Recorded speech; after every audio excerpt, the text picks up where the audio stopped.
Ndio maana kwenye mabadiliko ya msimu kuna kitu ambacho kinatumika kuongoza msimu. Let us say tuko leo mwaka wa 2025, mwakani tunaingia 2026. Alafu unakuta kwamba kwenye mwaka 2026 unabeba miaka 10 ya kitu fulani. Nisikiza kwa makini kwamba hii 2026 inabeba miaka 10 ya kitu fulani. Iki kitu kinachobebwa ndani ya hii miaka 10 hakizuii mabadiliko mengine ndani ya miaka 10, lakini ndani ya hii miaka 10 kunakuwa kuna pattern, kunakuwa kuna ufunguo wa kitu fulani. Kunakuta kwenye hii familia ndani ya miaka 10 unapozungumza kwa habari ya mauti, ni mauti tu inawatandika. Unapozungumza kwa habari ya uchumi, uchumi kwao hakuna shida. Unapozungumza kwa habari ya mauti, ni mauti tu inawasumbua. Au unakuta ndani ya miaka 10 unapozungumza kwa habari ya kitu fulani, ni kitu fulani kinafanyika kwa usahihi kabisa, lakini kuna kitu kingine kinakuwa hakiendi sawa. Nisikilize vizuri. Mungu wakati anampa mfalme ndoto, ile ndoto mfalme Farao aliipata kwa Mungu. Ile ndoto mfalme Farao aliipata kwa Mungu. Mungu alipompa yule mfalme Farao ile ndoto, Yusufu wakati anatafsiri ile ndoto, Yusufu akasema hivi: kutakuwa kuna miaka 7 ya shibe na miaka 7 ya njaa. Hiyo ni tafsiri ya nini? Ya ndoto. Kwa lugha nyingine, kuna miaka 14. Kuna msimu utakaokuja wa miaka 14, na ndani ya msimu wa miaka 14, katika hii msimu wa miaka 14, target ipo kwenye uchumi, kwamba ndani ya miaka 14 kuna saa uchumi utafurika na kuna saa uchumi utaharibika. Lakini katika ule msimu wa miaka 14 kuna mtu mmoja ambaye yuko target kwa ajili ya kusimamia ule msimu. Ni nani? Ni Yusufu. Kwa Yusufu ndo anakuwa yuko target kwa ajili ya kusimamia ule msimu. Kwa aliyebeba ufunguo wa ule msimu alikuwa ni Yusufu. Ndio maana kwenye kila msimu wowote tunaposema fulani amekufa ndani ya muda fulani, maana yake hawa ndio walikuwa wamebeba kitu fulani. Ndio maana Biblia inaposema eli wafu wafao katika Bwana, maana yake eli wafu wanaokufa ndani ya msimu wao sahihi. Ongea jirani yako. Nimeongea vitu vingi hapo, najua nimekuchanganya. Badilishana hii mawazo, mwambie pasta anazungumza hivi. Maana sasa hapo mwingine anajiuliza, sasa miaka 14 pasta, halafu inakuaje? Ongea jirani yako tu.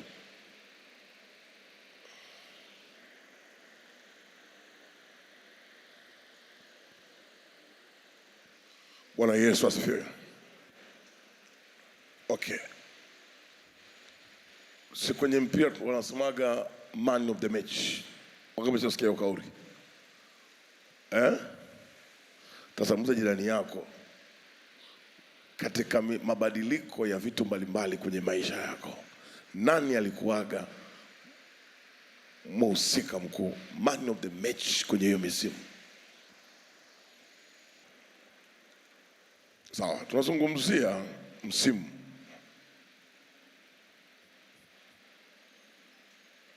Sawa, ndani ya msimu kuna wakati.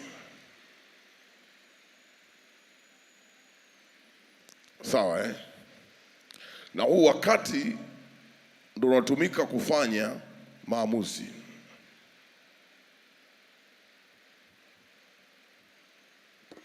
Sawa, huu ni msimu, huu ni wakati, na haya ni maamuzi ndani ya msimu. Lakini ili uitwe msimu, lazima pawepo na utawala. Tunapozungumza utawala tunazungumzia mamlaka, na tunapozungumza mamlaka tunazungumzia kiti.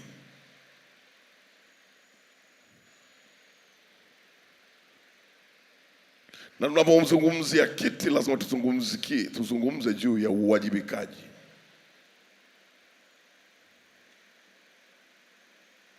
Lakini kuna kitu ambacho hapa ni muhimu sana kwenye msimu: taarifa.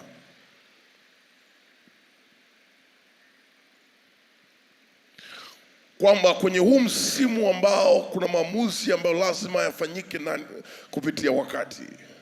Hapa tunapozungumzia wakati ndio tunazungumzia miezi mbalimbali iliyoko ndani ya wakati huo, miezi mbalimbali na masaa mbalimbali.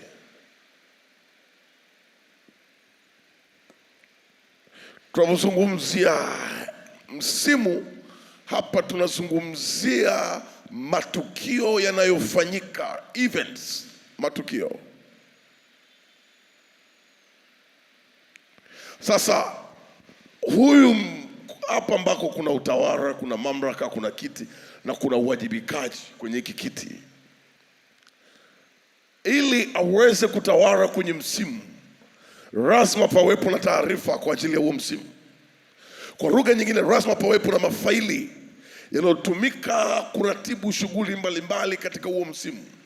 Wakati Mungu anaachilia ndoto kwa Farao, Misri walikuwa bado hawajaingia kwenye ule msimu.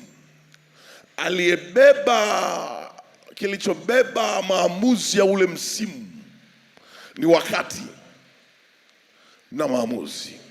Ndiyo maana huyu aliyekaa kwenye hiki kiti anaitwa Farao. Farao hakuruhusu kiti kingine kitengenezeke ndani ya msimu wake wa utawala. Katika msimu wa Farao, Farao anaota ndoto. Anavyoota ndoto, anakuwa hana taarifa juu ya ile ndoto. Kuota ndoto sio kuwa na taarifa ya kile ulichokiota. Kuwa na taarifa ya kile ulichokiota ni paka uwe na ufahamu. Nisikize vizuri, mwishoni kuna mtihani. Sawa eh? Kwa sababu chochote ambacho hauna ufahamu nacho, hata kama umekiota, bado taarifa hiyo haijakamilika. Biblia inasema hivi: Yusufu alivyoenda kuitwa gerezani, akaenda mbele ya mfalme. Alipofika kwa mfalme, mfalme akataka tafsiri, apate ufahamu ya ile ndoto. Alichokuwa nakitafuta mfalme ni ufahamu wa ile ndoto. Alichokuwa anatafuta mfalme ni ufahamu wa ile ndoto aliyoiota. Mfalme alikuwa hajui kama mbele yake kuna msimu mpya. Nisikilize, tunapoingia mwaka mpya, ukiingia mwaka pasipo kujua ya kwamba kuna msimu mbele yako ndani ya mwaka, na kuna vipengele tofauti tofauti ndani ya mwaka ambavyo lazima kuna maamuzi fulani yanatakiwa yafanyike kwenye ulimwengu wa roho, unakuwa hujafanya kitu. Maandiko yanasema mfalme alipomuita Yusufu, Yusufu akampa tafsiri ya ndoto. Nisikilize, Yusufu akampa tafsiri ya ndoto. Miaka 7 ya kitu fulani, miaka 7 ya kitu fulani. Ukiangalia tafsiri yote ya miaka 7 ya njana, miaka 7 ya shibe, unapata tukio gani la kiuchumi?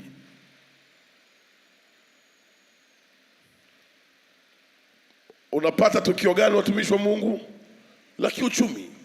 Sasa tayari ametoa tafsiri ya kwamba hapa kuna event, kuna series of events, kuna tukio ambalo lipo ndani ya msimu, kuna tukio la kiuchumi. Lakini ili tukio lililoko ndani ya uchumi ni lazima lifanywe maamuzi. Sasa nani ambaye atahusika kufanya maamuzi?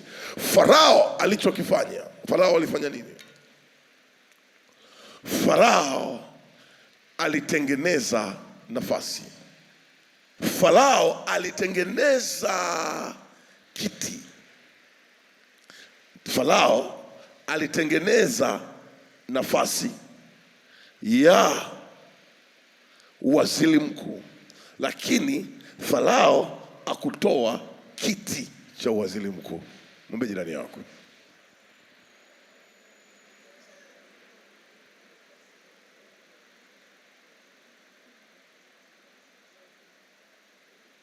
kuna mambo ukielewa kwenye maandiko na Mungu akakupa ufahamu, ukikutana na lile andiko ambalo linasemaga hivi, mnaomba amjibiwi kwa sababu mnaomba vibaya,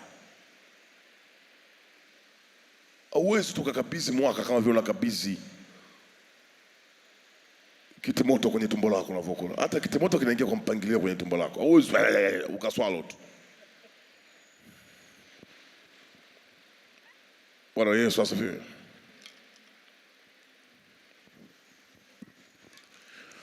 Nisikilize, msimu wowote unadai nafasi ya mtu ndani ya huo msimu. Msimu wowote, kama ni kwenye uchumi, unafikiri kwa nini waga unaidiwa kitu fulani kwenye uchumi, alafu unabaki tu, alafu hiko ambacho umehaidiwa hakitokei? Kuwa na ahadi kama hauna kiti ya kile ambacho umehaidiwa, hakuna kitu kinaweza kutokea. Kuwa na ahadi kama hauna kiti. Nisikilize, Yusufu ametoa tafsiri. Baadaye mtumishi wa Mungu Kishima atatambia ni kitabu ni sura ya ngapi na ngapi na ngapi.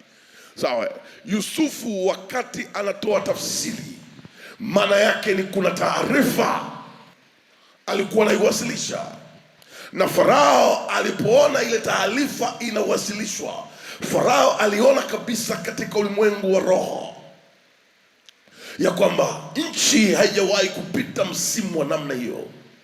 Kwa hiyo taifa ambalo yeye mwenyewe amelichukua kwenye familia, amerithi la kiutawala kwenye familia, haijawahi kupita kwenye mfumo wa kiutawala wa namna hiyo. Akagundua kabisa hapa lazima aliyetoa taarifa atakuwa ana ufahamu juu ya hiki kitu. Kwa huyu aliyepokea taarifa ambaye anakuwa ana ufahamu wa hiki kitu, ndio lazima nimpe nafasi. Kwa hiyo Yusufu alipewa nafasi na Farao, alafu Farao akaminya Yusufu ndani ya utawala wake. Ndio maana kiti cha Farao kiliruhusu Yusufu awe anawajibika.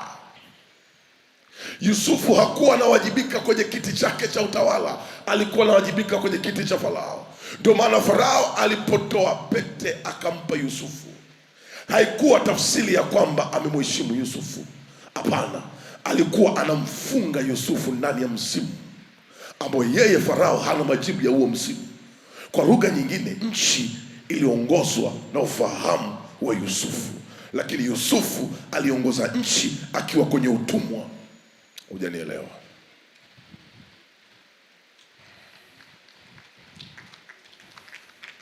Nisikilize. Yusufu, ufahamu wake, utaarifa ilionyesha kiwango cha hekima ambacho kiko ndani yake. Kwa hiyo Yusufu ameitwa. Hata kama ni wewe, unaambiwa kuanzia leo utakuwa waziri mkuu. Kwa lugha nyingine, sio Farao aliyemtengenezea Yusufu kitu kinachoitwa JD, job description. Hapana, Yusufu alijitengenezea mwenyewe majukumu yake ya kazi kwa tafsiri aliyoitoa. Lakini Farao alielewa, huu msimu kwenye nchi hatujawahi kupita, kwa mimi sina uwezo wa kuweza kuongoza, lakini huyu Yusufu nikimpa kiti cha utawala ndani ya utawala wangu, nikimpa kiti cha utawala ndani ya utawala wangu, itakuwa ni shida. Kwa hiyo akaruhusu Yusufu awe waziri mkuu. Akaruhusu Yusufu awe waziri mkuu, lakini waziri mkuu asiyekuwa na kiti. Niliwaambia wiki iliyopita, kuna saa unajikuta kwenye maisha yako unashika milioni 10, alafu kuna saa unajikuta ya kwamba unarudi chini. Niliwaambia wiki iliyopita, kuna saa unajikuta ya kwamba chochote unachokitaka unakipata ndani ya wakati, alafu kuna saa unajikuta ya kwamba kila unachokitaka haukipati ndani ya wakati. Maana yake ni nini? Maana yake ulipopata kile kitu haukuwa umekaa kwenye kiti, haukuwa umekaa kwenye kiti, ulikuwa upo kwenye mkopo. Alichokifanya Farao, alimpa Yusufu utawala ulioko ndani ya mkopo. Alichokifanya Farao, alimpa Yusufu mtawala ndani ya mkopo, ndani ya mkopo. Ndio maana Yusufu hakuwa anawajibika kwa ajili ya kizazi cha kwao, alikuwa anawajibika kwa ajili ya kizazi cha Misri. Yusufu amekaa kwenye kiti cha utawala, na ukiangalia Farao alimpa condition, alimwambia fanya yote, lakini kwenye kiti changu usikaribie. Unaweza ukawa umeokoka, lakini ukishindwa kuwa na ufahamu ndani ya msimu, au unaweza ukawa una ufahamu pamoja umeokoka, lakini kumbe kuna kiti cha madhabahu ya kwenu. Iki kiti kinakuruhusu kabisa, kinakuruhusu kwenye eneo la taarifa, kinakuruhusu kwa habari ya uwajibikaji, lakini unajikuta ya kwamba kwenye kila unachokifanya bado uko chini ya kile kiti cha utawala.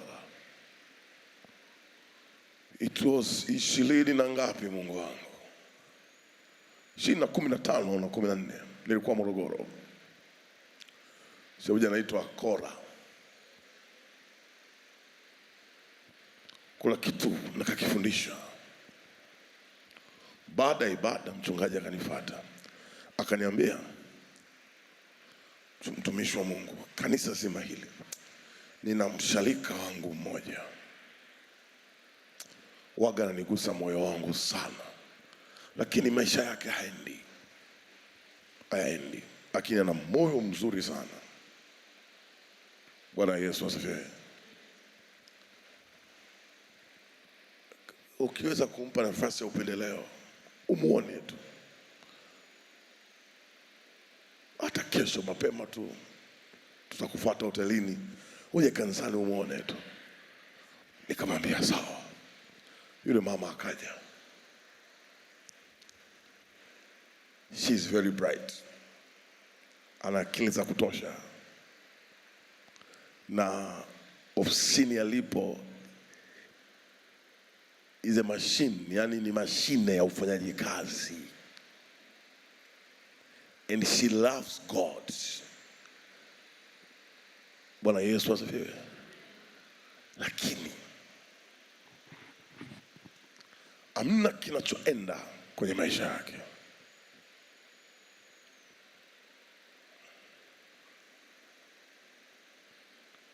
Na mume wake anaweza kana anatoka Dar es Salaam aenda wa kikazi Ilinga, mara mume office da yeye Morogoro, anamwambia ndio napita nje ya nyumbani hapa, tumekatisha barabara mke wangu, Mungu awatunze. Ushe kuna baba namna hiyo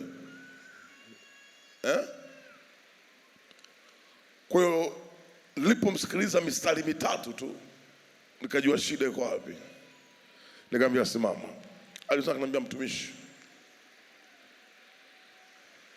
tulipotangaziwa tunakuja, mimi nilikuwa sikujui, lakini Mungu akaniambia andai sadaka. Kwa nimekuwa naiandaa sadaka, na nimekutana nayo vita mno sana. Ilibidi nilete sadaka niweke, nimwombe mchungaji anitunzie mpaka siku tutakayokuja. Akaishika hivi, ameishika tu. Ndani yangu nikasema, I cancel that spiritual diversion, kwamba ninaondoa ile spiritual diversion, kwamba anahamishwaga njia.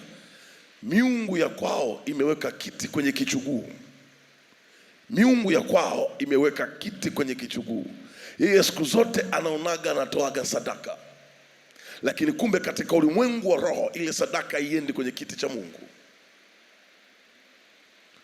Hii ilikuwa ni scenario yangu mpya. Yani hii ilikuwa ni scenario yangu mpya, kwamba siku zote anaachilia sadaka lakini kumbe kwenye ulimwengu wa roho wana msimu wa miaka, wana msimu wa vizazi vitatu ambavyo walipokabidhiwa kwenye huo msimu, kuna kiti cha utawala kwenye ulimwengu wa roho kinachohusiana na eneo linaloitwa ibada. Kwa hawa watu ndani ya muda wa vizazi vitatu walishikwa kwenye hiki kiti, na yeye akazaliwa na aliyebeba jukumu la kuleta mtu atakayekaa kwenye kiti. Kwa yeye ndo ambaye alikuwa anaenda kukaa kwenye hiko kiti, na kila akifikisha muda fulani kwenye kazi anasuswa.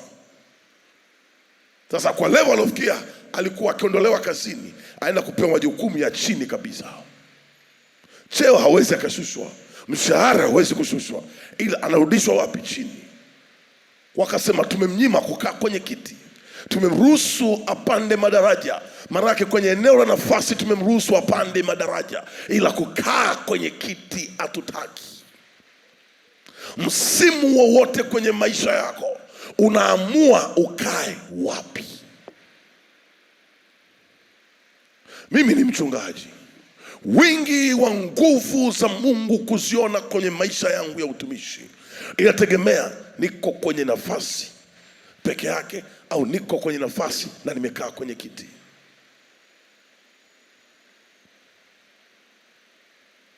Ofisini kama ni serikalini, wote mnaweza mkawa ma principal. Na nisikia vizuri? Maofisini serikalini sio? Yani wote mkawa ma principal. Yani mmefikia link inaitwa nini sijui, principal, si ndio Lakini sasa manufaa hayapo kwenye kuwa principal. Unaweza ukawa wewe ni principal ofisini lakini hauna kiti. Sasa alikaa kwenye kiti anaweza kaa ni principal lakini ni mkurugenzi wa kitu fulani. Sasa wewe mkurugenzi na wewe ni principal tu wa kawaida, ni watu wawili tofauti. Hebu angalia jirani yako hapo.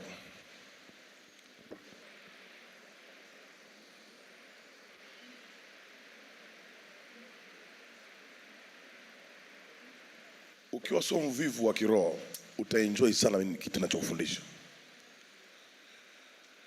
Ila ukiwa mvivu mwenzangu,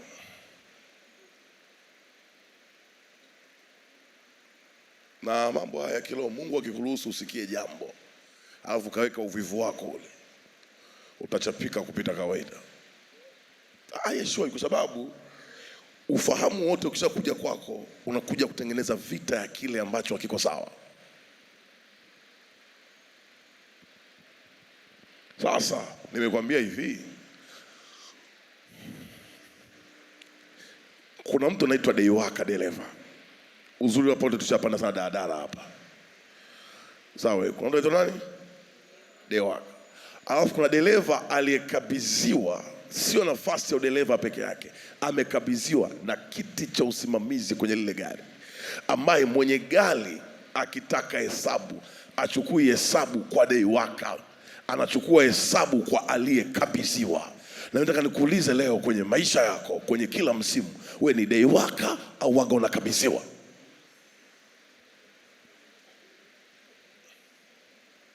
Na kuongezea na kingine tena, wote mnapoingia ofisini mnasajiliwa, sawa? Alafu inaonyesha huyu ni mfanyakazi wa kitu fulani. Kwa nini wewe unakuwa ni mtu tu wa kuchungulia nafasi ya kuact? Unakaimu tu kila msimu, unakaimu, alafu mwingine anakuja kuletwa. Maana yake unaweza kuwa umesajiliwa kwenye ile ofisi lakini hauna kiti kwenye ile ofisi.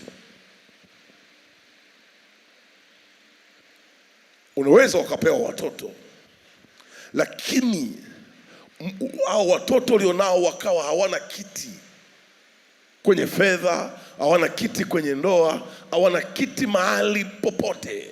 Our role model wa majaribu, kujaribiwa, alikuwa ni Ayubu. Huku kwa Farao sijamaliza bado. Nimeweka alama ya nini? Ya mkato. Sawa, kwenye kesi study yetu ya nani huyu? Farao na nani? Na Yusuf. Sawa, na kuongezea mwingine hapa ili ni collect mambo vizuri kabisa. Anaitwa nani? Ayubu, sawa eh? Ayubu ni shetani anafanya kikao na Mungu, na ule mfano wa yule mama sijakumalizia, vyote navikumbuka hivyo, usijali, sawa eh? Huyu Ayubu, devil and God, they sit down for the discussion. Wanakaa chini kwa ajili ya majadiliano. Wanakaa chini kwa ajili ya majadiliano yapi? Kwamba huyu Ayubu niruhusu nishughulike naye. Mungu anamwambia shughulika na vyote, lakini kiti nilichompa Ayubu hauwezi ukakigusa. Ndio maana uhai wa Ayubu ulibaki. Lakini angalia maisha ya Ayubu aliyokuwa anaishi. Watoto wake wakifanya sherehe, wakila bata ya kufa mtu, maandiko yanasema watoto wake walikuwa kwenye karamu. Watoto wake wakitoka kwenye karamu, Ayubu anainua sadaka, anambia Mungu, wasije kama wameingia kwenye msimu ambao hauko sawa, wakawa wamefanya dhambi. Anaachilia sadaka. Akiachilia sadaka, akisikia sio kuladiki, anaachilia sadaka. Akisikia si kuna mfugo umezaa, anaachilia sadaka ya msimu, kwamba kuna mfugo wake fulani umezaa, anaachilia sadaka ya msimu kwa ajili ya mfugo. Alafu vitu vyake vyote vikaja vikaondoka duniani. Nakwambia leo hii na ulishike hili. Maandiko yanaposema hivi, Mungu akampa Ayubu watoto wazuri kuliko mara ya kwanza. Usifikiri wale watoto walitengenezeka wakati wanazaliwa. Kuna msimu fulani kwenye maisha ya Ayubu uliobeba tafsiri sahihi ya kiti cha Ayubu, na huo msimu sahihi Ayubu alikuwa anainua sadaka kwa Mungu. Kwa hiyo hao watoto walirejeshwa na sadaka ambazo Ayubu alikuwa amekwisha ziinua za kimsimu kwenye maisha yake. Mwambie jirani yako, siaelewi, wewe mwambie. Yaani anaelewa ila muongezee tena. Yaani mgeukie, mwambie hapa ni mambo ya msimu hapa. Kweli, nisikilize. Biblia inasema hivi,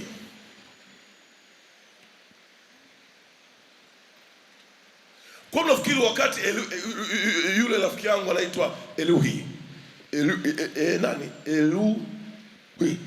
anawaambia wale wazee, nilifikiri uzee wenu unabeba tafsiri, lakini nimekuja kugundua ya kwamba yafaa siku ziseme. Ndio nimekwambia ya kwamba wakati unatumika kuamua. Anawaambia wale wazee kipindi cha Ayubu kwamba katikati ya mambo haya anayopitia Ayubu, yafaa siku ziseme. May God bless you. Yafaa siku ziseme. Yafaa siku ziseme. Nguvu ya siku ipo katika msimu ambao kuna wakati unaotumika kuamua. Kwa hiyo usifikiri wakati Mungu anarejesha mali za Ayubu alirejesha hivi hivi, hapana. Mungu aliangalia msingi Ayubu aliokuwa nao wa kimsimu kwenye maisha yake, sababu kipindi kile baada ya mapito yake Ayubu sadaka angetoa wapi? Mzee jirani yako, Ayubu angetoa wapi sadaka? Wakati maandiko yanasemaje? Alikuwa akijikuna hivi, ukurutu unatoka. Ndio maana kuna watu, kuna msimu wako unajikuta unatoa tu sadaka bila mpangilio. Unatoa tu sadaka bila mpangilio. Haujui kwa nini unatoa hizi sadaka pasipo mpangilio. Nini? Kuna msimu mbele yako unaouendea. Unajikuta kuna saa unatoa tu sadaka bila mpangilio. Kwa nini? Mbele yako kuna msimu unaouendea. Na huo msimu ambao mbele yako na uendea ni lazima utengeneze. Kumbuka utofauti wako wa kuingia kwenye msimu ni kiti. Usisahau hili kiti. Napozungumzia kiti, nazungumzia mamlaka, nazungumzia utawala na uwajibikaji uliopo ndani ya kiti.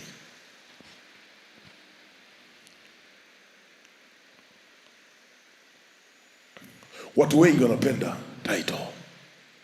Unaweza ukaona title, una cheo, ndio, Mimi na cheo kipi? Nimeajiliwa. Je, kwenye kuajiliwa kwako una kiti cha kikata maneno? Una kiti cha chapati? Mgeuke jirani akwambie chapati noti.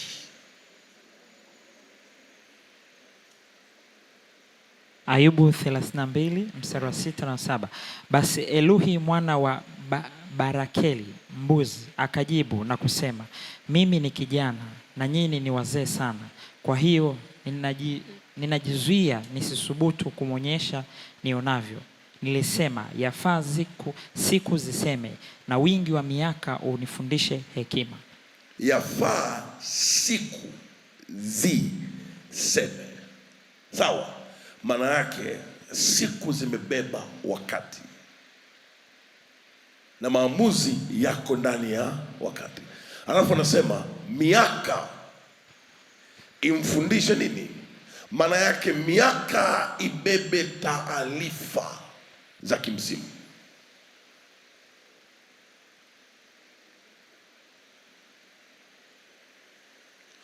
Hawaja kwenye level yako wewe. Haujawahi kuona kuna mtu ofisini anasemaga hivi, kipindi cha fulani alipokuja akakaa kwenye kiti, ndipo watu wakaenda wakasoma masters, ndipo watu wakajiendeleza hivi, ndivyo watu hivi na hivi.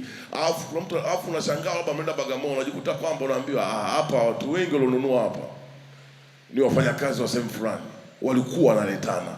Maana yake ni nini? Kuna mtu aliingia kwenye ile ofisi, alitambua kiti, akakaa kwenye kiti, akajikuta kila anachokisema, anachokitangaza watu wanakichukua, wanakifanyia kazi. Nisikilize, ishara mojawapo ya hauna kiti, unachokisema hakina nguvu. Toka umesema unajenga mpaka leo ni miaka mingapi? Toka umesema ya kwamba na mimi nitaolewa mpaka leo ni miaka mingapi? Ukijiandaa na msimu, hata ikafika mahali ukasimia moyo, unapokuja kuinuka tena moyo wako unakuwa haupigi rangi. Changamoto yetu waga hatujiandai na haya mambo, alafu tunaposhtuka tunaanza kupiga rangi. Si unanielewa? Tunaanza kupiga rangi. Yehova, Yehova, Yehova, unapiga rangi. Nisikilize, mimi napenda mninga. Katika mbao nayoipenda mimi ni mninga. Kwa hiyo waga I don't bother myself kwenda kutafuta kitu ambacho kina mninga. Na mninga sitakagi upuliziwe, nataka ile vanish, nipate ladha ya mninga machoni. Sawa Nisikilize, sawa Alafu ni tofauti na yule ambaye apendi mninga. Kuna paka mbao ya mwembe. Hii mbao ya mwembe, watu kwa maarifa walionayo, wakitengeneza vizuri, wakipulizia, ni rahisi ukachagua mbao ya mwembe ukaiacha mninga. Lakini mninga ukiipiga hivi inalia ka ka ka ka ka. Mwembe uliaji wake ni tofauti. Na mimi nakuuliza, unapoingia kwenye msimu, unakuwa kwenye mninga au mwembe? Let me challenge you. Unafikiri kwa nini mara nyingi maombi ya urejesho hayafanyi kazi kisawa sawa? Listen to me. Napokuja kucommand restoration, kwamba urejesho utakuja vipi mahali ambako hakuna kiti? Nguvu ya mtu haipo kwenye nafasi. Nguvu ya mtu ipo kwenye kiti kilichopo ndani ya nafasi.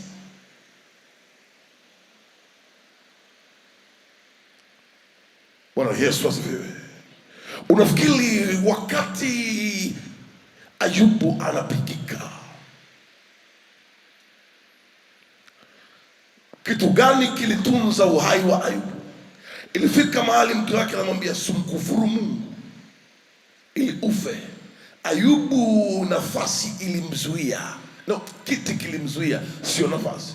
Si mke wake alikuwa amekaa kwenye nafasi. Kwa lugha nyingine, yule mke wa Ayubu alikuwa ni mke kupitia nafasi, sio kiti.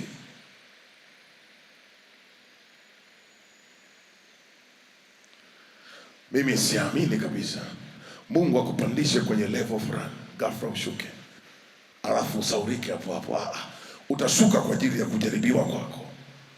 Na kwa taarifa yako ni hivi, kadiri ya wingi wa siku zako za kujaribiwa ndio nguvu yako inaimarika zaidi.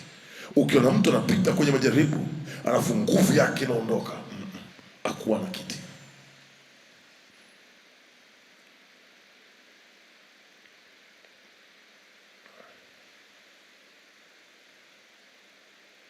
Unajua, tunapoanza mwaka Mungu anatupa nafasi ya kuanza mwaka, lakini ni wangapi unapoanza mwaka wanakuwa wamekaa kwenye kiti kwa ajili ya mwaka huo? Ukipewa nafasi ya kuanza mwaka na ukakutana na jambo zito mwezi wa kwanza, ni rahisi withdraw, ni rahisi ukatoka. Okay, na kupata tafsiri hii,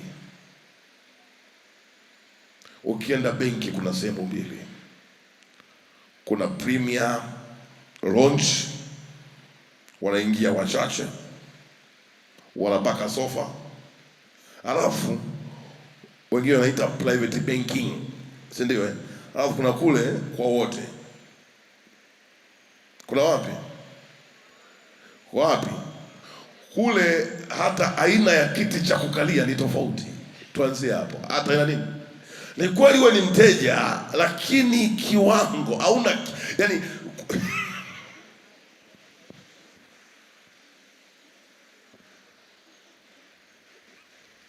kweli ni mteja wa benki,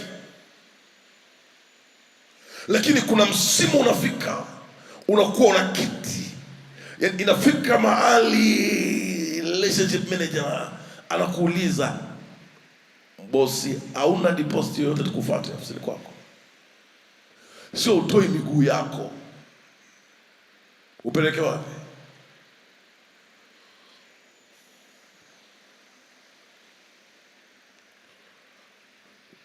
Mimi kwenye kuombea watu nimeshuhudia mtu anaitwa mke, yani mtu anaitwa mke, lakini maamuzi ya familia yake yako kwa mama mkwe.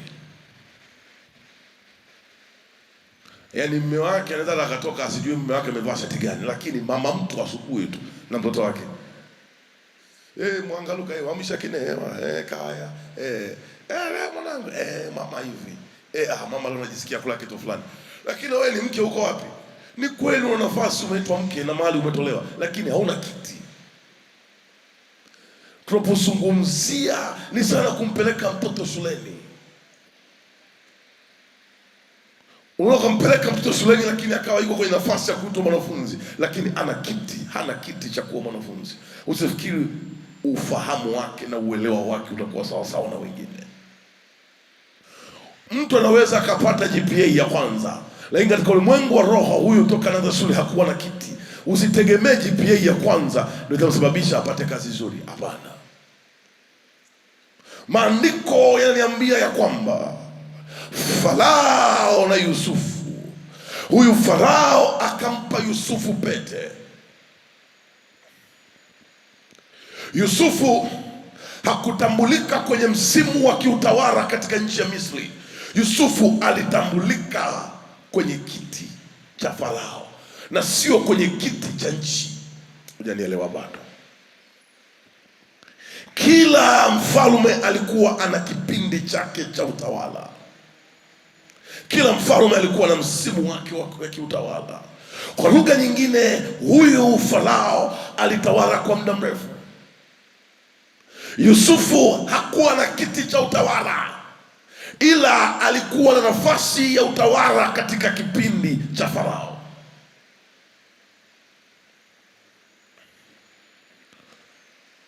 Bwana Yesu asifiwe. Biblia inaniambia ya kwamba Farao akamwambia, vyote unaweza ukafanya ila kiti changu, kiti changu, kiti changu. Ndio maana ndugu zake Yusufu walivyoenda Misri, Farao hakumkatalia kitu Yusufu. Kwa lugha nyingine, hawa ndugu zake Yusufu walivyoenda kukaa Gosheni, walikaa Gosheni, wakawa wana mifugo mingi sana, wakawa na utajiri mwingi sana, lakini utajiri ambao hauna kiti. Usisahau hilo. Hawa wanaenda wanapewa eneo linaitwa Gosheni. Farao anawapa.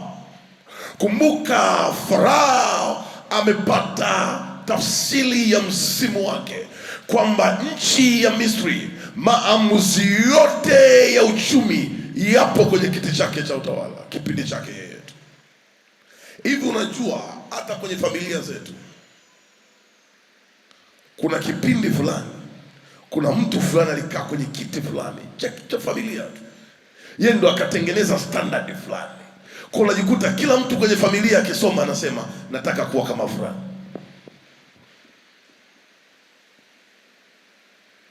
Yaani kila mtu na mimi bwana aliyeweka standard na nyumba moja, na mimi bwana nikiwa na nyumba moja tunatosha.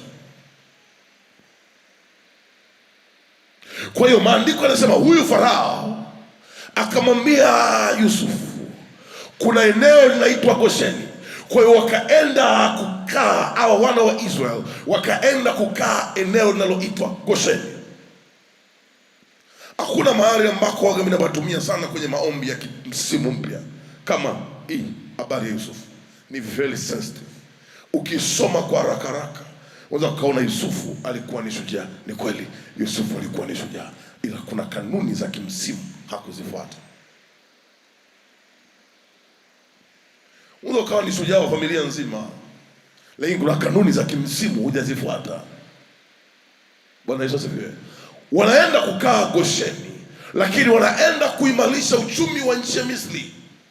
Sio uchumi kwa ajili yao, kwa sababu wangeimarisha uchumi kwa ajili yao, kuna kitu hapo wangekifanya, wangeacha urithi wa baraka. Ukiachiwa urithi wenye laana ndo mkopo. Urithi wa baraka hauna mkopo. Hawakuachia urithi wenye baraka hawa watu. Maandiko yanasema Yusufu maandiko yanasema hivi kwenye Kutoka sura ya kwanza, akainuka Farao. Nisikize kwa makini. Akainuka Farao asiyemjua Yusufu. Sasa kama Yusufu angekuwa yuko kwenye hiki kiti, maana yake Farao ambaye ameinuka, angekiheshimu kile kiti. Kwa lugha nyingine, yule Farao aliyekufa, alivyokufa na nafasi ya Yusufu ikafa hapo hapo. Israel walikuwa na kiti cha kuzaa na kuongezeka, hawakuwa na kiti cha kuwa na uchumi wao binafsi. Walikuwa wana nafasi ya kutengeneza uchumi wa kimsimu kwa watu wengine, lakini sio kwa ajili yao. Ishara mojawapo ya vita kwenye msimu, maisha unayoyaishi ni kwa ajili yako au kwa ajili ya kutengeneza faida kwa watu wengine. Ongea jirani yako.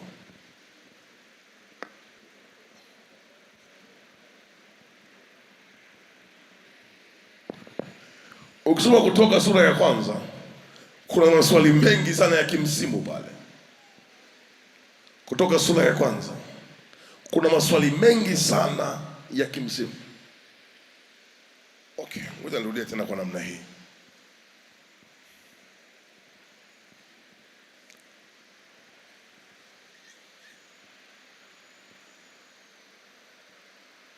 Hii kauli nimesikia kwa watu wengi sana.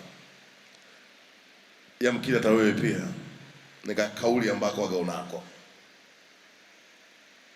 kwamba wacha nifanye kazi kwa ajili ya wanangu.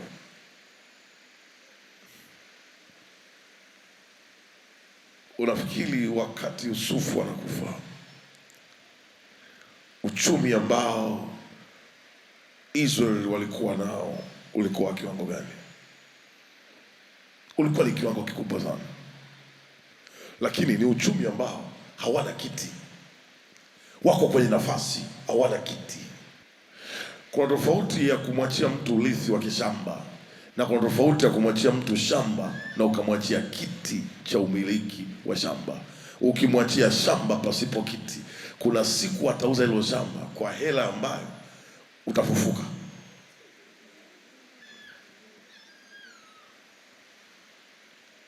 I'm telling you. I'm telling you. Unajua hapa tunamzungumzia Yusufu ambaye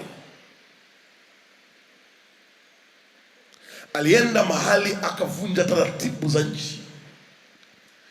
Angalia kwenye mabadiliko ya kuvunja, angalia kwenye makubaliano. Kwenye yale makubaliano kuna kitu Yusufu hakukielewa, kwa sababu huwezi ukanipa nafasi ya waziri mkuu alafu usinipe kiti cha kuwa waziri mkuu. Kwa lugha nyingine, kuna ibada ilitakiwa ifanyike, ibada ya kimsimu. Haumuoni Farao akifanya ibada ya kimsimu kwa ajili ya kuidhinisha kile kiti cha waziri mkuu. Bwana Yesu asifiwe. Maandiko yanasema aliinuka Farao asiyemjua Yusufu, alafu Israeli wote wakapita kwenye njia ngumu ambayo ilikuwa haielezeki. Israeli wakaingia utumwani. Kwa lugha nyingine, Yusufu alikaa kwenye nafasi ya waziri mkuu akiwa utumwani, hakuwa ametoka kwenye utumwa. Shabasara. Aliinuka Farao, kiti kilimwinua mtu mwingine, lakini mtu mwingine ambaye hatambui kiti kingine. Maana yake ni nini? Basi akainuka mfalme mpya kuutawala Misri, asiyemjua Yusufu. Akawaambia watu wake, angalieni, watu wa wana wa Israeli ni wengi, tena wana nguvu kuliko sisi. Haya, na tuwatende kwa akili, wasije wakaongezeka tena, itokee vita, nao wasije wakashikamana na adui zetu na kupigana nasi na kutoka katika nchi hii. Basi wakaweka wasimamizi juu yao, wawatese kwa mizigo yao, nao wakamjengea Farao miji ya kuweka akiba, Pithom na Rameses. Lakini kwa kadri ya walivyowatesa ndivyo walivyoongezeka na kuzidi kuenea, na walichukiwa kwa sababu ya wana wa Israeli. Wamisri wakawatumikisha wana wa Israeli kwa ukali, wakafanya maisha yao kuwa uchungu kwa kazi ngumu, kazi ya chokaa na ya matofali, na kila namna ya kazi ya mashamba, kwa kazi zao zote walizowatumikisha kwa ukali. Ukisoma Mwanzo 41 kuanzia mstari wa 44 kote hapo, sura 42, sura 43, 44, 45, 46, 47 na paka Kutoka sura ya kwanza, utaelewa hiki ninachokufundisha. Bwana Yesu asifiwe. Kumbuka,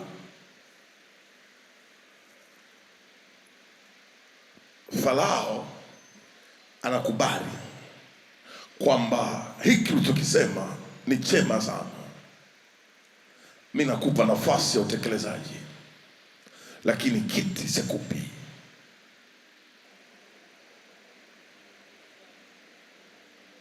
Wewe ndio swali jamani. Mfano, kuna watu wanaamini hapa mtakatifu tu peke yake ndio anaisikia sauti ya Mungu, ndio ni mtazamo unao, sio? Hiyo ni topiki nyingine tuiache, lakini swali langu ndio hilo. Mkopo wako unafaa kulipika au hufai kulipika.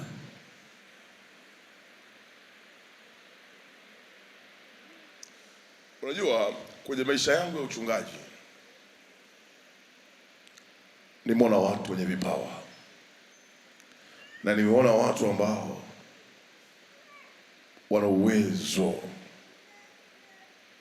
na hata wakati mwingine unajikomiti kuwasaidia, ila mwisho wa siku wanapochange gear na kugeuka, sio kwa kufanya dhambi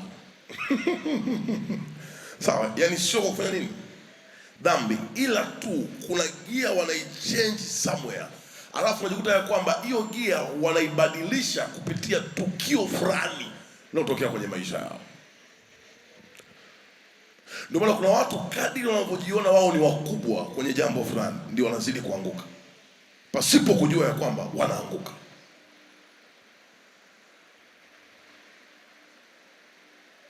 Kwa sababu unapoishi ndani ya mkopo, angalia, unajua tukimzungumzia Yusufu Yusufu sio mtu mdogo watumishi wa Mungu, tukimzungumzia Yusufu sio mtu mdogo, mtu aliyeweza kuwa na taarifa na hekima juu ya maamuzi ya msimu wa taifa. Yaani mtu yuko kwenye nchi ya ugenini, alafu macho yake yanafunguliwa, anatoa tafsiri. Na siku zote maisha yetu yametengenezwa katika hali ya ugenini, ni kanuni ya kiroho. Ndio mimi hapa ni Mnyamwezi na Msukuma, na ile salama mimi ni mgeni hapa. Baba yangu hata yeye ni mgeni hapa. Mimi pamoja nimezaliwa Dar es Salaam, lakini nimezaliwa na mtu ambaye naye alikuja akiwa mgeni kwenye mji. Kwa hiyo kuna kanuni za kuwa na kiti cha utawala kwenye mji huu. Kwa hiyo kuna kanuni ambazo kama baba yangu hakuwa nazo, alishia kukaa kwenye nafasi tu fulani ya kukaa Dar es Salaam. Haujawahi kuona kuna makabila hata ndugu hata wakiwa hawana fedha kwa kiwango gani, wako tayari wachukue fuso wapeleke msiba kijijini. Haujawahi kuona kuna familia baba alizaa huko, lakini siku ndugu yao akifariki, hata kama hawakuwahi kumkomboa, watataka waje wachukue mwili wakazike. Wewe kama mshua wako kwa Dar es Salaam, muulize mzee, ulishaikunoaga ibada ya kukaa kwenye mji? Maandiko yanasema hivi, wasiojua njia ya kuendea mjini wanafanya kazi ya kujichosha usiku kucha. Kwa hiyo hata kufanikiwa kwenye mji kuna njia. Ndio maana nawaambiaga hapa, kuna maeneo Dar es Salaam hii kuna wageni wa nchi fulani na nchi fulani wakijaga kwenye mji, kabla wajaanza chochote wanaenda kwenye hilo eneo. Na wewe huko Dar es Salaam hii haujui hata senta ya nchi hii iko wapi na senta ya mji huu iko wapi.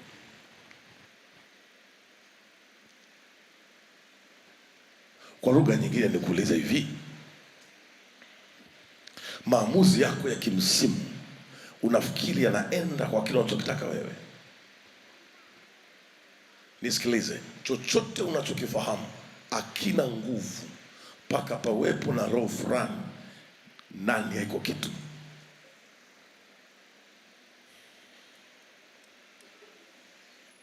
Ufahamu ninaoleta hapa wa kiroho, ili uwe na nguvu ni mpaka Roho wa Mungu awepo ndani ya huo ufahamu. Unaweza ukawa ndani yako kila siku unajiona wewe ni shujaa kwenye kitu fulani, lakini kwa nini unakuwa hauna ushujaa? Una ufahamu wa kuwa shujaa, lakini hakuna Roho wa Mungu ndani ya ufahamu wako wa kuwa shujaa. Kuna roho ya mkopo ya kwenu ulikotoka imekaa hapo. Ukisoma wana wa Israeli, sio kila mahali tu walikuwa wanaweka sanduku la agano, sio tu kila mahali walikuwa wanajenga hema kwa ajili ya Bwana. Na maandiko yanasema walikuwa wakikaa mahali, wakiona uwepo wa Mungu umeondoka, wanahamisha hema. Kwa nini wanahamisha hema? Wanajua hili eneo hatuna kiti cha Mungu wetu, hakipo hapa tena, wanapeleka kwingine. Usifikiri ukishaokoka ndio umelipa madeni yaliyoko kwenye kiti. Hamna.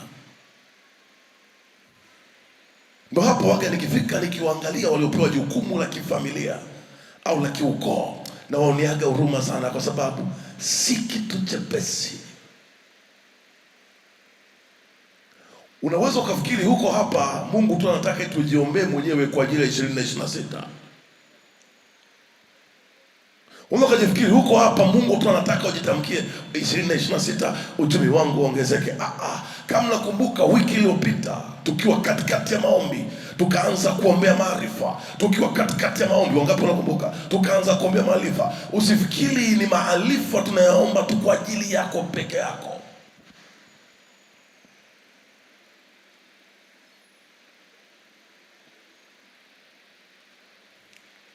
Kuna tofauti ya kuwa na kiti cha mfumo na kuna tofauti ya kuwa mtendaji ndani ya mfumo. Mwambie jirani yako.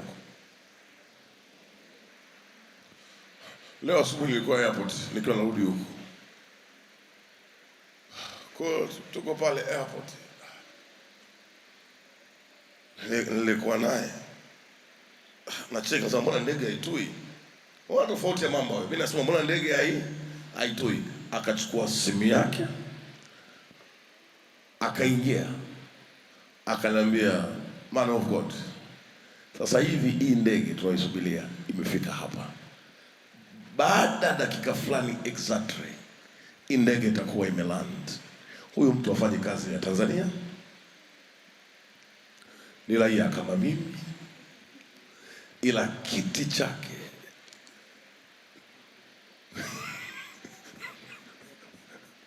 na kweli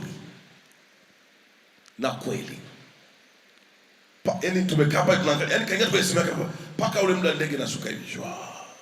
Maana ni taarifa na ufahamu wake sawa sana kiti alichonacho ofisini kwao kina mlazimu ajue hayo mambo. Mimi hayo mambo sina haja, sina umuhimu nao ya kufanya ya kuyajua. Wangapi wanaelewa mpaka hapo? Nimekuwa nikiombea watu promotion. Siku moja akaja mtu mmoja ofisini kwangu, akaanza kunielezea life story yake.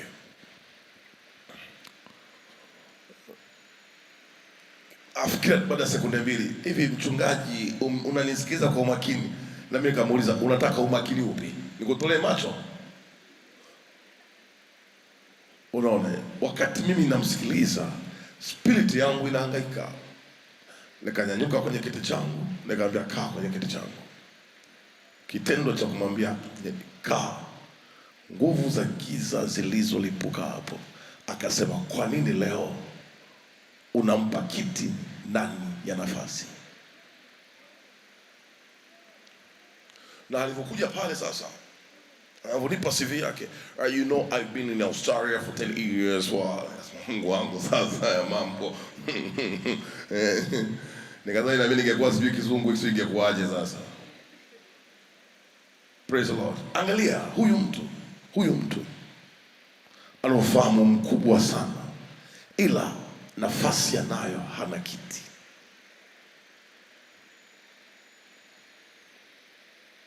Na sio kitu ambacho watu wengi wanakiekea mkazo. Watu wengi utawasikia tu kupitia nafasi hii, sio kupitia kiti hiki. Na inapofika saa ya kiti, ni saa ya vita ya kimsimu katika miungu. Ndio maana Farao, sheria ya utawala ilimruhusu Farao atengeneze nafasi katika msimu wake tu uweze kuisha katika usahihi. Nisikilize, Farao ambaye alikuwa madarakani kipindi cha Musa, alipoitoa ile nafasi akaruhusu Israeli waje, aliwafunga Israeli wote kwenye kile kiti chake. Huyu Farao mpya alipokuja, yeye hakuwa na utayari wa kuiacha ile nafasi. Ndio maana ongezeko la Israeli liliwasumbua. Hujawahi kuona ofisini kuna bosi unakaa naye, hana shida akisikia umejenga, hana shida akisikia umefanya kitu fulani, hana shida hivi. Unajua katika mazingira yetu haya, watu wengi ambao hawana vyeo vikubwa wanaofia hata wengine kuwatembelea majumbani kwao. Wanaofia nini? Bosi wangu akijua nina hatua hii na hii itakuwa ni shida. Bosi wangu akijua nina hatua hii na hii na hii. Angalia vita leo hata kwenye level za familia. Leo ni wangapi wanajenga? Leo nani hapo? Ni wachache. Mwenye kujenga jumba akaita ukoo mzima wakasherekea na yeye, wangapi? Zamani sisi tunakuwa kila Jumapili na outing yake. Jumapili hii kwa shangazi fulani, Jumapili hii kwa baba mkubwa. Siku hizi unasema tu haleluya. Wakati wale baba kama jirani yako vita ya kiti. Najaribu kuonesha mahali ambako miungu inatufikisha.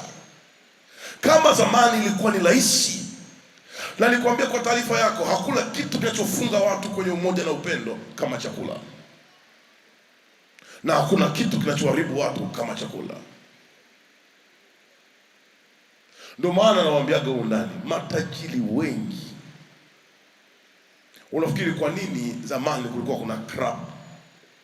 Kwamba hii ni club, ukitaka wakurugenzi wa idara fulani unawakuta kwenye club yao sehemu fulani, wanakaa pale. Sasa ukisikia club unafikiria tu mahali pa watu kwenda kulewa.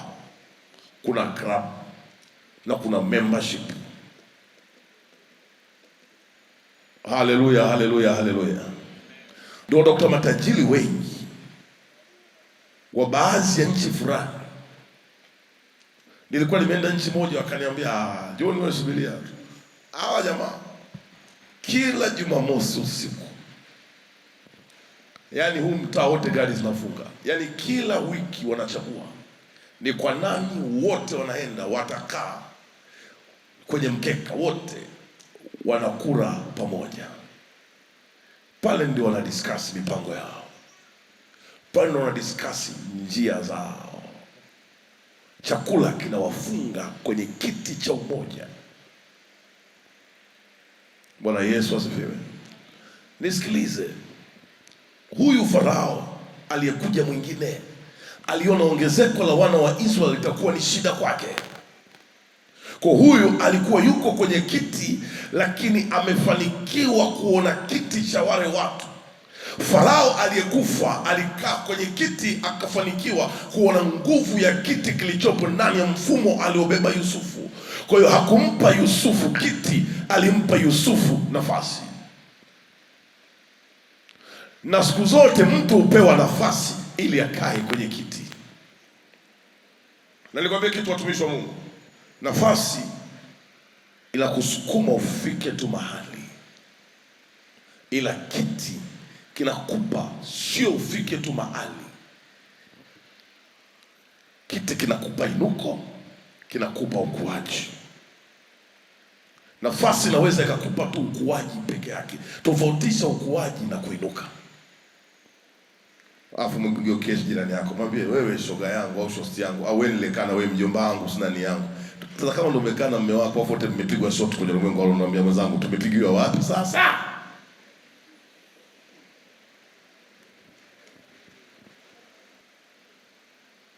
Alafu kumbuka, hauwezi ukamweka mtu kwenye kiti kama na wewe hauko kwenye kiti. Mgeukie jirani yako hapo.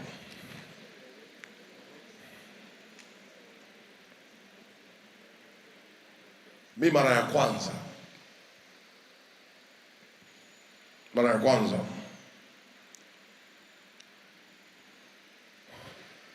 nilipopata nafasi kwenda kumwombea, nafasi ya kwenda mtawala kuniomba nikamweke wakfu kwenye kiti,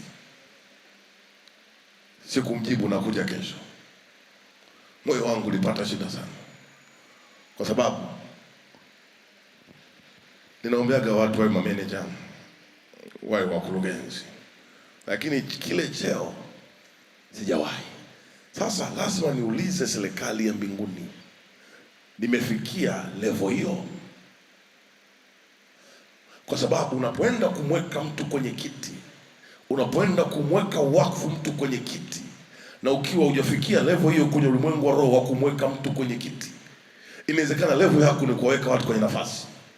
Maana yake unaenda kubeba vita yote, na ukikosea kumweka kwenye kiti, maana yake umeharibu kilichopo ndani yake kwa kipindi chote cha maisha yake. Ndio maana usikimbilie kumwambia mtu njoo nikuombee, jiulize una kiti.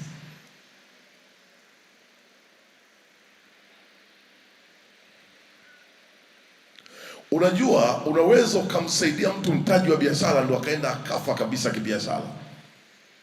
Unajiuliza una kiti kwamba na kiti cha kuweza kumwinua huyo mtu kwenye hiki kitu. Bwana Yesu asifiwe. Kumbuka, tunapozungumza msimu, tunazungumza malango ambayo maamuzi yake yapo kwenye miungu inayohusika kwenye hayo malango. Ninampenda Gideon kwenye jambo moja, sio kwenye mambo yote. Sawa? Gideon, nachoweza kukwambia, Gideon hakukaa kwenye kiti. Gideon alipotokewa na malaika alitoa sadaka ya kimsimu, akakaa kwenye nafasi. Gideon angekuwa amekaa kwenye kiti na yeye angekuwa amegundua amekaa kwenye kiti, asingekataa watoto wake wasikae kwenye kiti chake. Ndio maana Gideon watoto wake hawakukaa kwenye kiti. Unaweza ukawa unapambana leo na jambo fulani, Mungu nipe utajiri, kumbe baba yako aliukataa utajiri kwenye kiti. Kwa hiyo CV ya baba yako ni ipi? Alisomesha watoto wa kaka zake. Ni CV nzuri. Alafu watoto wote wa kaka zake aliowasomesha hawana msaada wowote kwenu. Akae kwenye nafasi, hawezi kukumbukwa. Akae kwenye kiti, waga anaacha kumbukumbu ya kukumbukwa. Mwambie jirani yako hapo sasa.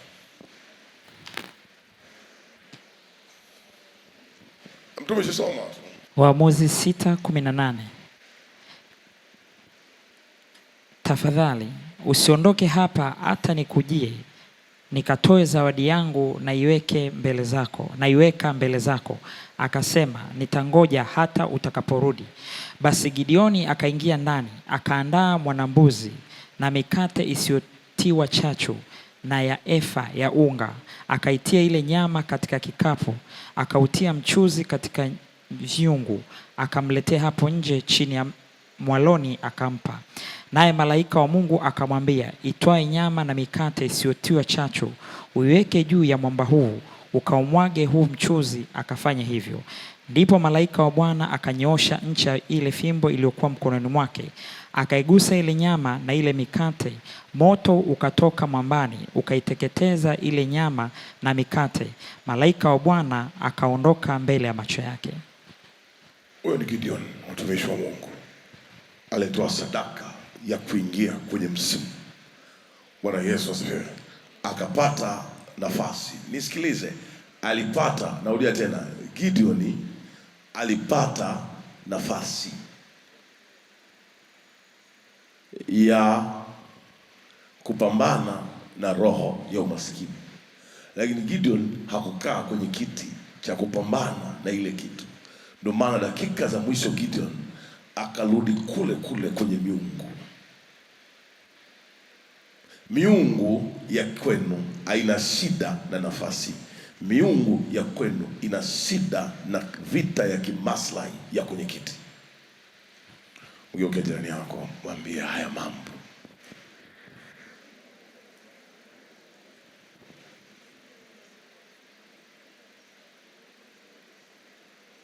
Na nikwambie kitu kimoja. Angalia hata kwenye mazingira ya familia zetu. Watu wengi wenye nafasi kwenye familia ni wanachuki, wana roho za ovyo. Na angalia wenye viti kwenye familia, waliopewa nafasi ya kukaa kwenye viti kwenye familia. Hawa watu waliopewa nafasi, siku zote vita yao ni ya ushindani na hawa waliokaa kwenye viti. Angalia ofisini. Unaweza ukawa una mkurugenzi na unaripoti kwake, lakini hana kiti cha ukurugenzi, amekaa kwenye nafasi ya ukurugenzi. You are away, yani wewe ndio mratibu wa kila kitu. Juzi nikiwa Dodoma, nina mtu mimi najua yani historia yake, mimi na yeye wakati naenda Dodoma mara ya kwanza. Bwana Yesu asifiwe.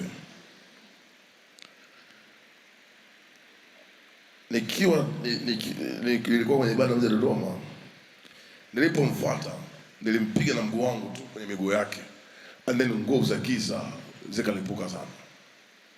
Kwa tukaanza prayers, akaanza kupanda kazini, kwa alikuwa yani chini kabisa, tukaanza pa juzi. Kwa wakati mmoja akapata ofa 3 kwa wakati mmoja. Hawa mara ya kwanza akasema hapana, alitupa reference yako, ametuambia tusikuachie, kwa akatoa mshahara mara ngapi? 3. Na alipoenda hapo kwingine ameanza kusaini kupita kawaida. Sasa anailipoti, yani yeye kuna mahali analipoti, hapo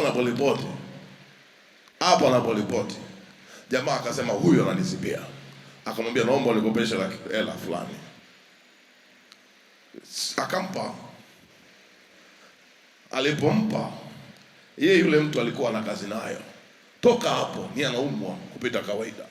Kwa alipokuja kuniona akaniambia najisikia hivi, nikamwambia weka mkono wako hapa kwenye shingo. Ameweka tu hapo, madudu yakafyatuka. Huyu bosi wake angekuwa amekaa kwenye kiti, asingeinua vita na huyu, sababu wote wana the same title, tofauti ni kwenye seniority, lakini huyu yuko kwenye nafasi. Narudia tena, yoyote aliyekaa kwenye kiti hauwezi akainua vita na aliyekaa kwenye kiti mwenzake, labda kama amekaa kwenye kiti cha madhabahu ya miungu. Wewe angalia tu, wewe pima tu, and outcomes. Ndio maana vita za matajiri kwa matajiri ni kwenye ugunduzi wa vitu na uboreshaji wa vitu. Vita vya maskini ni haviishi.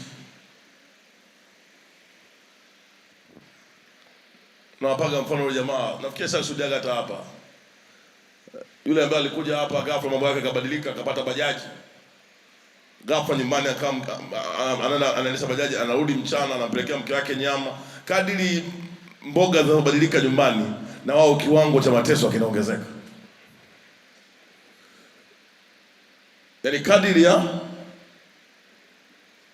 kwa sababu vita ya kinafasi inaweza kukupeleka ukakaa kwenye eneo ambalo hauwezi kuskip from it. Wangapi wanaelewa mpaka hapo?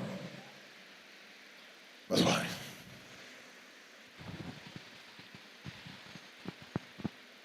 Shalom watu wa Mungu. Shalom.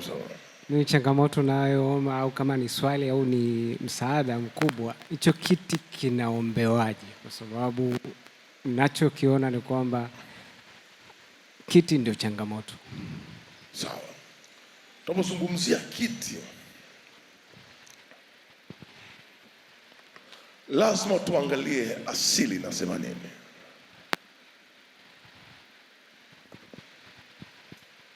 Kwa sababu hii asili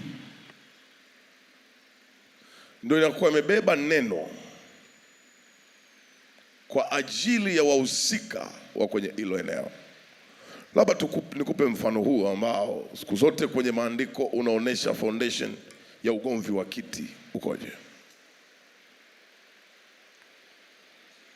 Maandiko yanaposema usiabudu miungu mingine isipokuwa ni mimi, hapa ni eneo linalohusiana na ibada.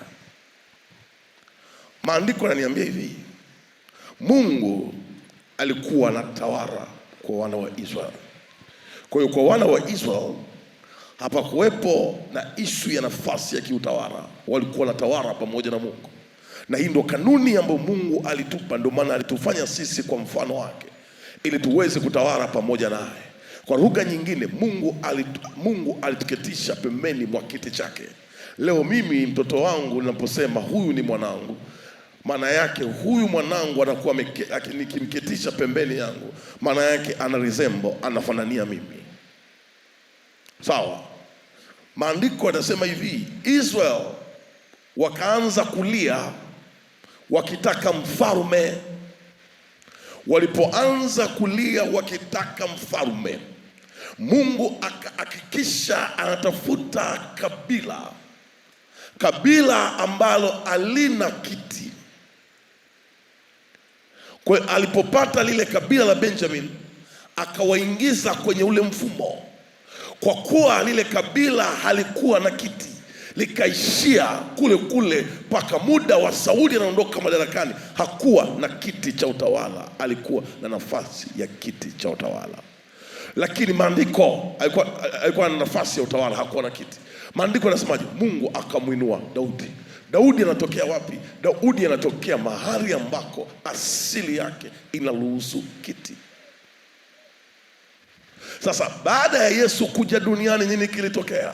Yesu akatuletea ufunguo.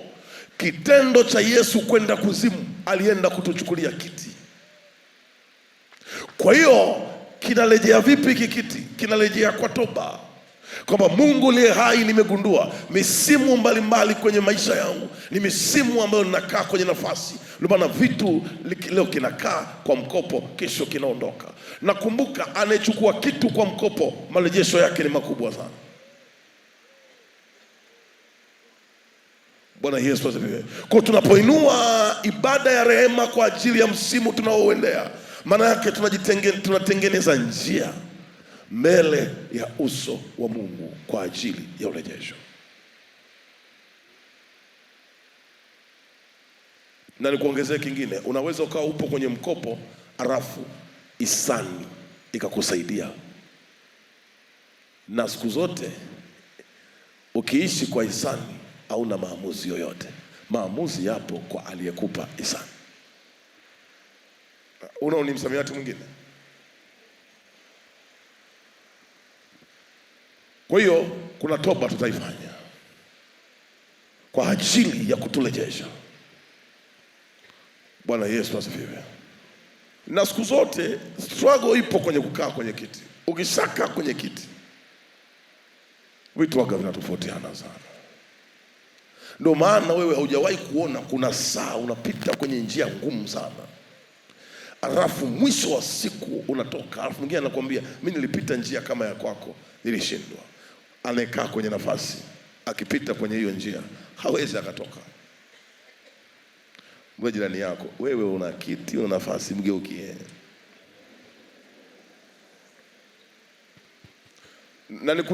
Ngoja nikuonyeshe kitu. Siku zote akae kwenye kiti, waga apuuziagi nafasi. Anakaa kwenye kiti, waga apuuzii fursa. Angalia vita na maombi wengi ambao hawana viti. Siku zote wakiwa kuna agenda very sensitive ya wao ya maombezi, ni rahisi wakawa na dharura au wakaingiwa na uvivu au wakapuuzia tu na asiatendi iko kitu. Angalia hata wewe, kuna siku ambayo ndani yako unasikia mzigo wa kuomba, alafu ghafla unakata.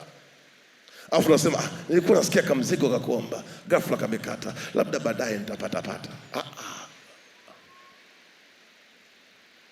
Kwa sababu siku zote akae kwenye kiti, vita yake ipo kwenye utayari. Angalia ni mara ngapi ambako kuna siku nimekutana na mtu anazunguka na sadaka ambayo anatakiwa niletee miezi 9. Fikiria kuzunguka kwake na sadaka ambayo anatakiwa niletee kwa miezi 9. Amecheleweshwa kwa kiwango gani? Amezunguka na sadaka muda gani? Miezi mingapi? Yaani hii sadaka amezunguka nayo miezi 9. Ama pasa, naweza nikasema nakutafuta. Yaani pasa, nakasema nakutafuta kabisa.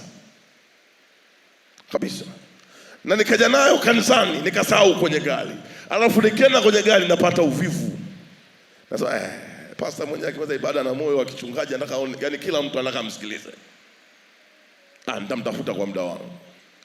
Fikiria miezi 9 amekaa na ile sadaka, amechelewa kwa kiwango gani?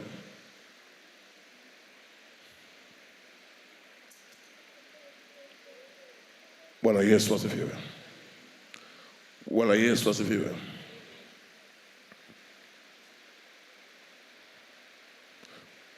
Wangapi wanaelewa mpaka hapo? Nikamwambia miezi 9. Mungu akishakwambia sadaka, maana yake hiyo sio ya kwako tena. 9 months.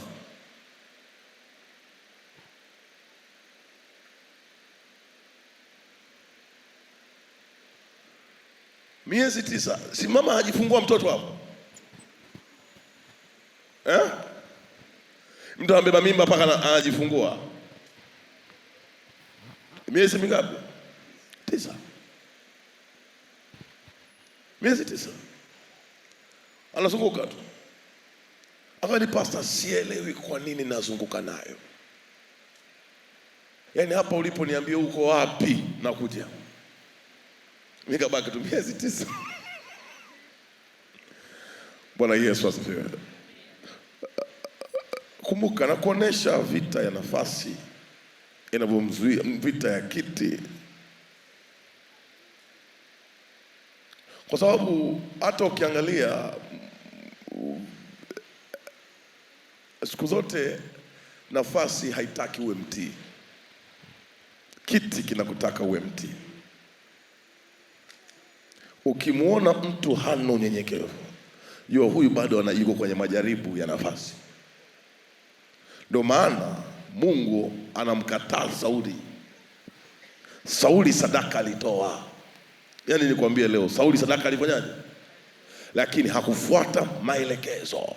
Kwa hiyo kwa kuwa hakufuata maelekezo, ile sadaka ilifungwa ndani ya wakati. Sadaka ya Sauli ilifungwa ndani ya wakati, na maamuzi ya yeye kupewa kiti yalikuwa ndani ya huo wakati. Kwa pamoja alitoa sadaka, lakini hakutoa ndani ya wakati.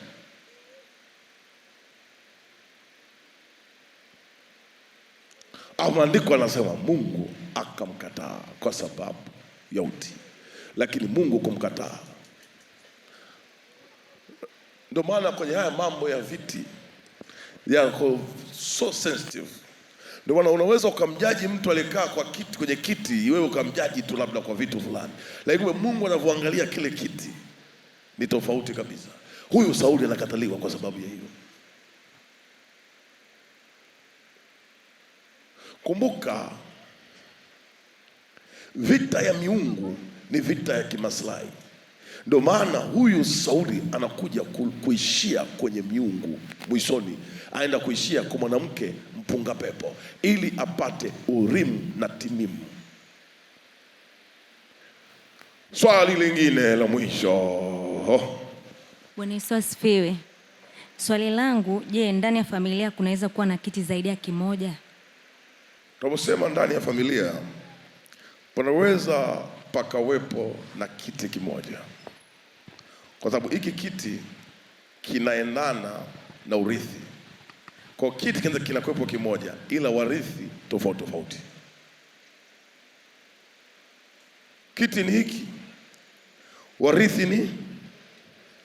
Vurugu iko hivi, madhabahu ya ukoo haiwezi kumng'ang'ania mtu ambaye Mungu naye hajamtaka. Nakumbuka, ili madhabahu ifanye kazi lazima ziachiliwe sadaka zinazofunga misimu. Kuna mwanzoni kauli yangu mara kwanza nilisema 2026 inaweza kama imebeba labda msimu wa miaka 20 kwenye maisha ya familia fulani, au imebeba msimu wa miaka 30 kwenye maisha ya familia fulani. Sasa kama hakuna urithi wa iko kiti ni shida. Ndio maana nilikwambia hivi, Yusufu hakuacha mrithi kwenye kiti kwa sababu hakuwa na kiti. Yusufu alikuwa na nafasi. Yusufu angekuwa na kiti, kile alichokuwa nacho kingeendelea Misri. Bwana Yesu asifiwe. Ukitaka kuelewa mambo ya msimu haya, angalia utawala wa serikali. Kuna watu awamu ya kwanza ya kiongozi fulani mtu alikuwa na cheo fulani, akishatokaga huyo kiongozi, yani kiti, yani nafasi ina limitation, kiti akina limitation. Ndio maana kiti cha rais hakina mipaka. Ndio tunasema rais ni mamlaka ya mwisho wapi? Duniani. Shalom kanisa. Baba, mimi kuna sehemu hapa nimechanganyikiwa kidogo. Mwanangu. Umesema kwamba aliye kwenye kiti hawezi yaani usipokuwa kwenye kiti huwezi kumweka mtu kwenye kiti. Alafu pia ukasema ulizungumzia kuhusiana na ukuhani kwenye familia. Yaani kuna watu ni makuhani kwenye familia, lakini kuna vitu ambavyo wanatakiwa kuvifanya sio, yani wanajiombea wenyewe au wako hapo kwa ajili ya kujiombea wenyewe, lakini kuna vitu vingi wanatakiwa wavifanye kwa ajili ya familia. Sasa nichukue kama case study kama mimi hapa. Mimi najiona ni kuhani kwenye familia.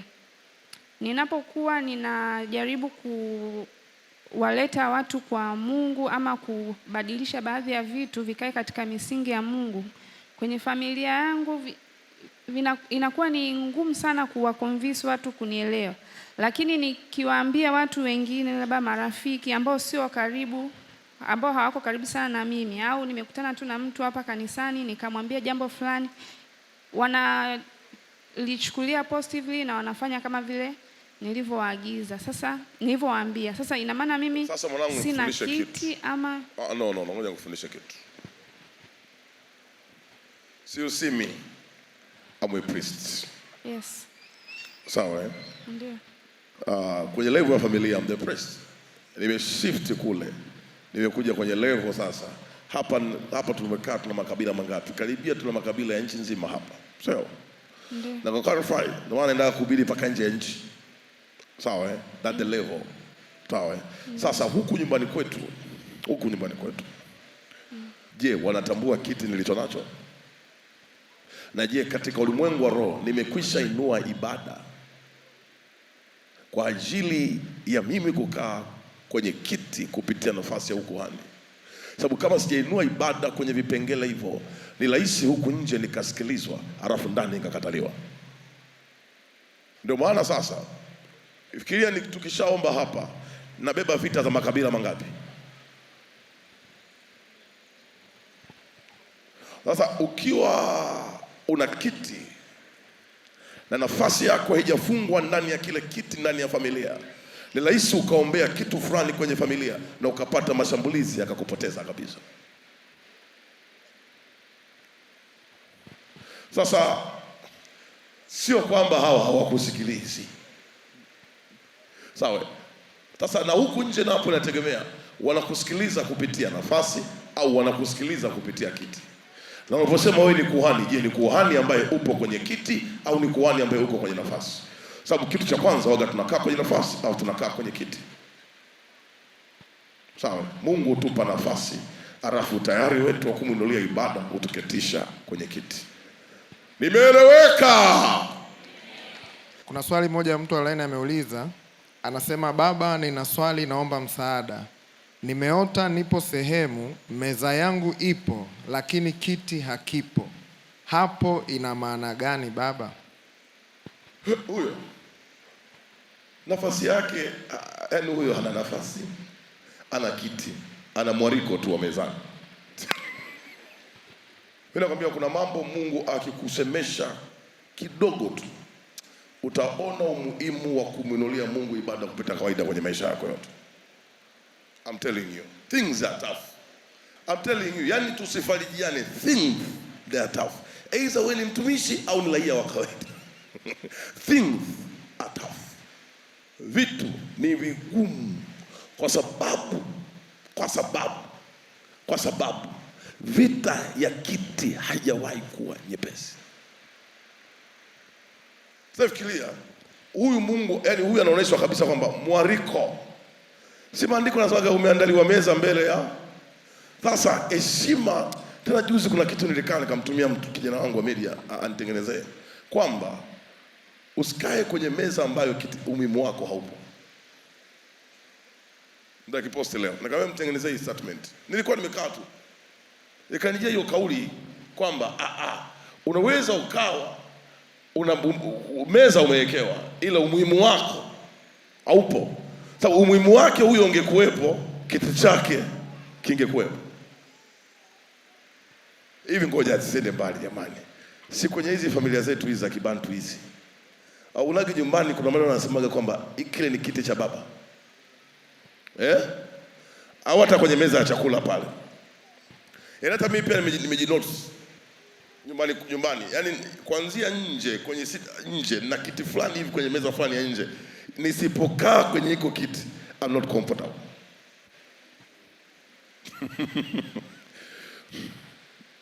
Sawa, I'm not. Na nikiona sijakaa muda mrefu, hata kama nitakuwa nakunywa juice tu, nataka kwenda kukaa kwenye kwa kiti kwanza. It sound what? Sound authority. Authority under which influence? Under the influence of the chair.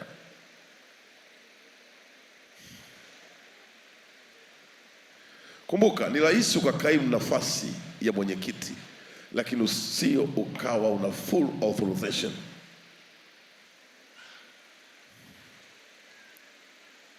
Na swali lake nimelipenda sana, swali zuri sana. Unajua, tukiendelea vizuri na hili somo, tutafika mahali tutagundua ya kwamba unaweza ukawa unaishi, lakini unaishi kupitia msamaha tu, tena sio msamaha, yani huruma tu ya babu wa kizazi cha kwanza. Bora atakayekuwa wa pili.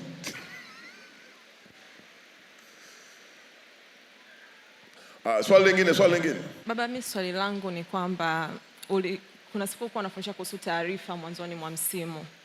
Ukasema kwamba kila msimu unakuwa una taarifa yake. Una neno ambalo la kusimamia kwenye huo msimu unaoingia. So mimi mwaka huu wakati unaanza kuna siku ambayo nilikuwa nafanya tu ibada, nikawa nimekaa, baadaye nikapewa neno la Waebrania, ilikuwa sura ya 5 mstari wa 10. Linasemaje? Linasema, okay, sawa, ukapata neno. Nini kimetokea mpaka sasa hivi? Sikulifanyia kazi lile neno kwa sababu nilihisi tu kama, yani kwa sababu nilivyolisoma nikawa sijui relationship ya Melchizedek na maisha yangu. Sikuona yani relation. Kwa hiyo nikasema tu kama it's just a word. So mwaka huu mwishoni, hapa mwezi wa 11 mwishoni, wakati nimetoka kwenye ibada, likanijia tena lile neno lile. Nikalisoma, nikakumbuka kwamba ile neno nilipata mwanzoni mwa mwaka. Ukaliacha tena. Sasa ndo hapo nataka kupata maarifa kwamba relation, kwa sababu hata nilimuuliza Mungu ili neno lina maana gani kwangu, lakini sikupata majibu. Ulimuulizaje Mungu sasa? Yaani kwa kuomba hivyo. Mungu akikupa neno,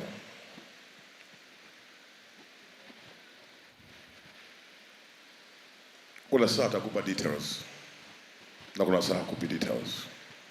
Lakini kanuni ya kwanza ya Mungu kukupa neno ni ukili wako. Yaani Mungu akishakupa neno, kanuni ya kwanza ya Mungu kukupa neno ni kukili hilo neno. Na kuna neno linaweza likawa ndo neno mama, au ndo neno lilobeba uongozi wa kipindi fulani kwenye maisha yako. Kwa anapokupa, unapolikili, inawezekana likatokea ndani ya kipindi hicho au kipindi kijacho. Kwa kazi yako kila siku ni kulimwagilia hilo neno, kulimwagilia. Changamoto ni doubt uliokuwa nayo. Sawa? Doubt ambayo ulikuwa nayo.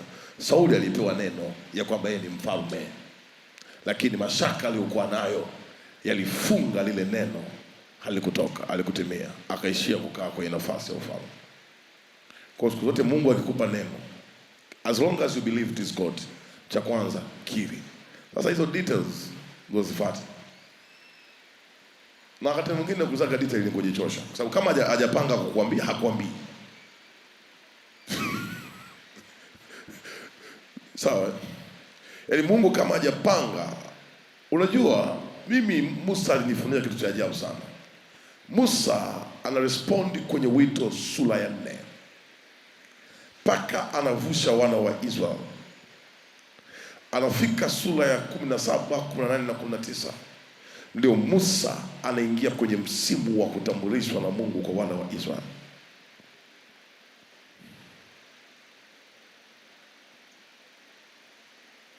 Kwa kuna misimu ambayo waga ni kipimo cha utayari wetu, na kuna msimu ambao unakaa kwa ajili ya kutayarishwa. Sasa hapa kipindi cha kutayarishwa ndio kuna vita nyingi unapambana nazo, sababu kuchaguliwa na Mungu kuingia kwenye msimu sio mamlaka ya Mungu kuketisha kwenye kiti. Rais anapigiwaga kula, lakini rais aliyepigiwa kula sio kwamba ndio amekaa kwenye kiti mpaka siku atakayoapishwa. Na umuone rais pamoja na mamlaka akijiapisha mwenyewe, lazima wawepo wa kumwapisha. Siku zote Mungu mimi akiniambiaga kitu, swali la kwanza nalojiuliza mimi, simuulizi yeye, swali la kwanza, Mungu mimi ni nani mpaka unihurumie hivi, unipe siri hii ambayo laiti nisingeifahamu leo, ukomo wake wa mbeleni ungekuwa ni mkubwa sana. Nenda mahali popote, unajua hujai kuona mtu anakuambia kwamba unasoma kitu au unagundua kumbe hiki kitu kwenye hili taifa ulikuwa ni mpango wao, walikuwa wamekaa kwenye kiti, alishapanga. Unakuta kwamba kitu kinafanyika 2026, kumbe kiti kilishapanga iko kitu toka 1925.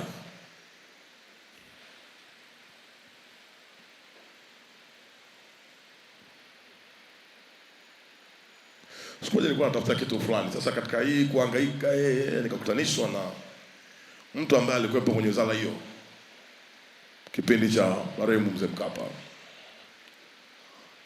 Nilikuwa naongea na yule mama, alikuwa katibu mkuu.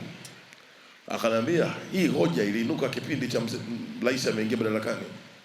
Rais akatuambia hivi, naombeni muende mpitie nyaraka zote, muangalie Mzee Nyerere alisema nini katika hili. Akasema tukaenda tukakuta ya kwamba Mzee Nyerere aliweka dauti zake kwenye huu mpango mji. Alafu alipokuja Mzee Mwinyi tukakuta ya kwamba Mzee Mwinyi akaandika kwa kusema kupitia majadiliano yangu na rais alitoka madarakani ameshauri hivi na hivi, na mimi nikaunda kamati imeamua hivi na hivi. Kwa hiyo akaniambia Mzee Mkapa akasema hivi, yeye hawezi akaamua zaidi ya hiko ambacho kilikwisha amuliwa na Mzee Nyerere na Mzee Mwinyi. Nikanyosha mikono yangu juu nikasema hili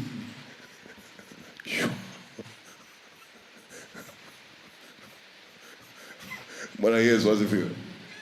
Tunaambia mtumishi, songenua kwa kama prayer point. Mimi maombi yangu yalijibiwa tu nilipokutana na huyo mama mstaafu katibu mkuu. Nikajua tayari majibu yangu yameshaishia. Yaani nilichokuomba Mungu amenijibu kwa staili hii. Ona viti kwenye ulimwengu wa roho vinavyo. Hivi unajua kiti kitakuamulia mpaka mume wa kukoa. Na wakati mwingine ukichelewa kuolewa shukuru Mungu. Mimi nakwambia, as long as this God, shukuru Mungu. Sababu haujui kuna mambo gani Mungu anataka uyafanyie kazi hapo. Bwana Yesu asifiwe. Hivi unajua leo kama umefungwa kwenye kiti au upo kwenye nafasi tu. Leo nitakwambia kwa dakika chache sana, and you receive the manifestation ya tofauti ya kuoperate kwenye nafasi na kuoperate kwenye kiti.